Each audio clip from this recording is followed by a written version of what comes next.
ज्येष्ठ कायदेतज्ञ उदय वारुंजीकर. उदयजी, आपलं स्वागत आहे. आणि आपण त्यांच्याशी संवाद साधताना सगळ्यात पहिला मुद्दा आहे अजित पवार प्रकरणामध्ये डीजीसीए आणि व्हीएसआर कंपनी ह्या सगळ्या बाबतीमध्ये गुन्हे दाखल करण्याची जी आत्ता कुठेतरी घाई असं म्हणता येणार नाही, परंतु जी मागणी आहे रोहित पवारांची त्या बाबतीमध्ये कायदा नक्की काय सांगतो? कारण त्यांची दोन्ही ठिकाणी 2 पोलीस ठाण्यामध्ये तक्रार दाखल करून घेण्यात आलेली नाहीये, गुन्हा दाखल करून घेण्यात नाही आलेला इनफॅक्ट. ओके, सगळ्यात महत्वाचं आपल्याला आपल्या सगळ्या प्रेक्षकांना सांगितलं पाहिजे की 2 प्रकार हे कायद्याच्या चौकटीमध्ये धरले जातात. एक असतो की दखलपात्र गुन्हा आणि दुसरा असतो अदखलपात्र गुन्हा.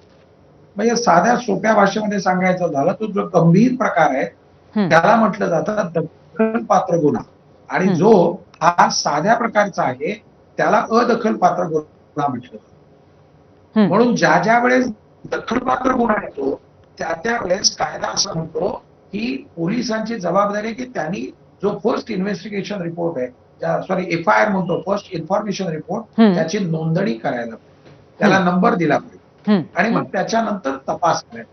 म्हणजे आपल्या प्रेक्षकांपेटीचं ज्यावेळेस महाराष्ट्राचे कैलासवासी उपमुख्यमंत्र्यांचा मृत्यू झाला त्यावेळेस तो अपघात होता का त्या ठिकाणी घातपात होता, या बाबतीमध्ये पहिल्यांदा चौकशी करणं अपेक्षित असतं. चौकशी केल्यानंतर मग जर लक्षात आलं की या प्रकारामध्ये दखलपात्र गुन्हा हा जर का त्याच्यात लक्षात येत असेल तर त्याप्रमाणे त्याला फर्स्ट इन्फॉर्मेशन रिपोर्ट अशा प्रकारचा त्याला आपण FIR म्हणतो, तो त्याची नोंदणी करायला लागते. ही झाली कायद्यामधली प्रक्रिया.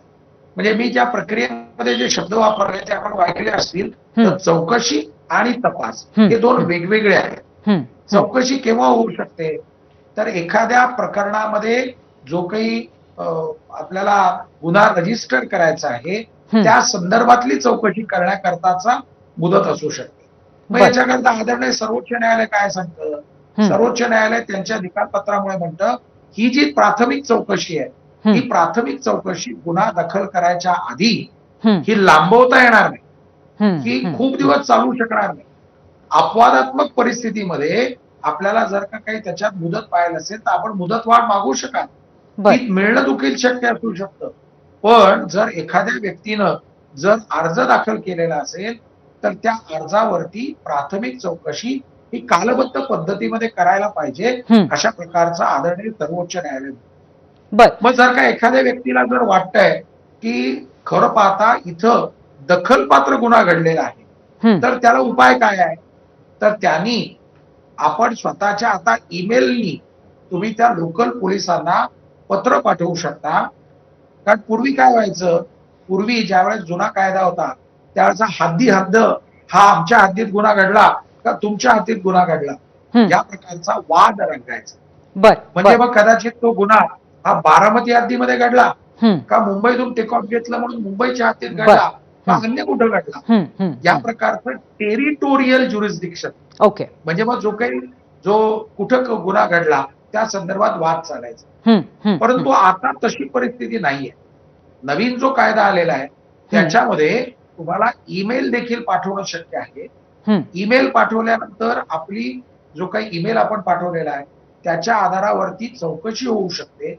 आपल्याला ईमेल वरती जे काही पाठवलेलं आहे त्याच्यावरती जबाब द्यायला बोलवलं जाऊ शकतं. त्यामुळं मला असं वाटतं की प्रेस कॉन्फरन्स आणि मीडिया यांच्याकडे जाण्याच्या बरोबरीनं किंवा त्याच्या आधी ईमेल पाठवून ही सगळी यंत्रणा चालू करणं हा मला वाटतं त्याच्यामधला एक चांगला उपाय असू शकतो. कारण संपूर्ण महाराष्ट्राला असं इच्छा आहे की याच्यात खरोखर काय घडलं हे लोकांना कळलं पाहिजे.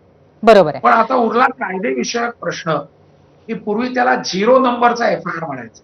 ओके, 0 नंबरचा FIR म्हणजे काय की आमच्या हद्दीमध्ये गुन्हा घडलेला नाहीये म्हणून त्याला आम्ही 0 नंबरचा गुन्हा दाखल केला आणि ज्यांच्या हद्दीत घडलाय तिकडं पाठवून दिला, असे प्रकार पूर्वी होत होते. ओके आता ओके तसं करायची बरं गरज नाहीये. नक्कीच म्हणजे तुम्ही कायदेशीर सगळ्या याच्या बाबतीत गोष्टी सांगितल्या परंतु आता तुम्ही जे म्हणालात त्यानुसार मला असं जाणवतंय की ईमेल करून कुठेतरी या संदर्भामध्ये विचारपूस किंवा ही सगळी प्रक्रिया पुढे नेण्याच्या अनुषंगाने ईमेल करणं हा तुम्ही एक पर्याय सांगितलात पण त्याचबरोबर जर तपासाला वेळ लागतोय ही जी तक्रार सातत्याने रोहित पवारांची आहे तर तो मुद्दा लक्षात घेता काही वेगळं करता येणं शक्य आहे का कारण तुम्ही म्हणालात तपासाला वेळ लागत असेल तर त्याच्यावरती सुद्धा दुसरा पर्याय असू शकतो हा बोला तपास हा ज्यावेळेस गुन्हा रजिस्टर होईल त्याच्यानंतर तपास होतो. गुन्हा रजिस्टर करण्याच्या पूर्वी जी चौकशी असते हा त्याला प्राथमिक बरोबर आहे चौकशी असं म्हणतात. चौकशीसाठी जो वेळ जातोय कारण आता जोपर्यंत बाकीच्या सगळ्या यंत्रणा आहेत त्यांची चौकशी पूर्ण होत नाही तोपर्यंत गुन्हा दाखल होऊ शकत नाही असा याचा अर्थ असल्यामुळे चौकशीसाठी जो वेळ लागतोय त्याच्या विरोधातला जो आक्षेप आहे त्या संदर्भात काही करता येऊ शकतं का त्या संदर्भामध्ये निश्चित दाद मागणं शक्य असू शकतं.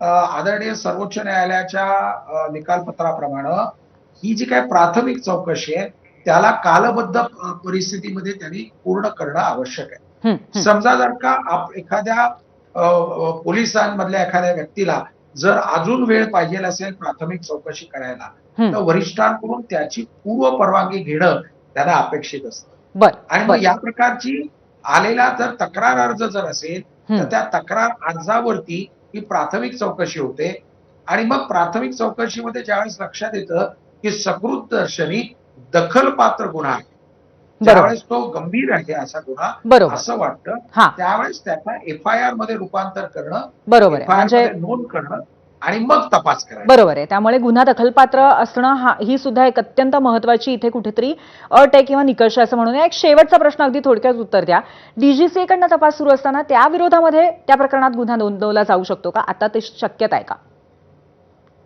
गुन्हा कुणीही माणूस नोंदवू शकतो म्हणजे मग त्या माणसाला लोकच काय असं नाही म्हणतायत तू कोण गुन्हा नोंदवायला येणारा असं नाही म्हणतायत मग ते समजा का तिथं दखलपात्र असेल तर DGCA करू शकतो साधा पोलिसांकडे नोंद होऊ शकते सामान्य माणूस करू शकतो आपल्यासारखा जर्नलिस्ट करू शकतो भारतामधला कुणीही नागरिक हा जो क्रिमिनल लॉ आहे हा त्याला सेट इन रोलिंग असं म्हटलं जातं त्याप्रमाणे तो करू शकतो त्यामुळे कोण दाखल करेल नाही आणि तपास यंत्रणांच्या विरोधात म्हणजे DGCAच्या विरोधामध्ये गुन्हा दाखल करता येऊ शकतो का त्याच्याकरता सुद्धा प्राथमिक चौकशी होणं हे आवश्यक असतं ती केल्यानंतर मगच ते होऊ शकते बरोबर आहे म्हणजे आता तरी एकंदरीत तुमच्या सगळ्या सांगण्याप्रमाणे आधी चौकशी आणि त्यानंतर तक्रार नोंदवणं हाच पर्याय आहे अर्थात त्याच्यामध्ये काही इतर वाटा सुद्धा आहेत पण त्या कायदेशीर पद्धतीने अंगीकारणं गरजेचं आहे आपल्याकडे वेळ अत्यंत कमी आहे पण धन्यवाद तुम्ही इथे आलात आणि सगळी कायदेशीर माहिती दिलीत त्याबद्दल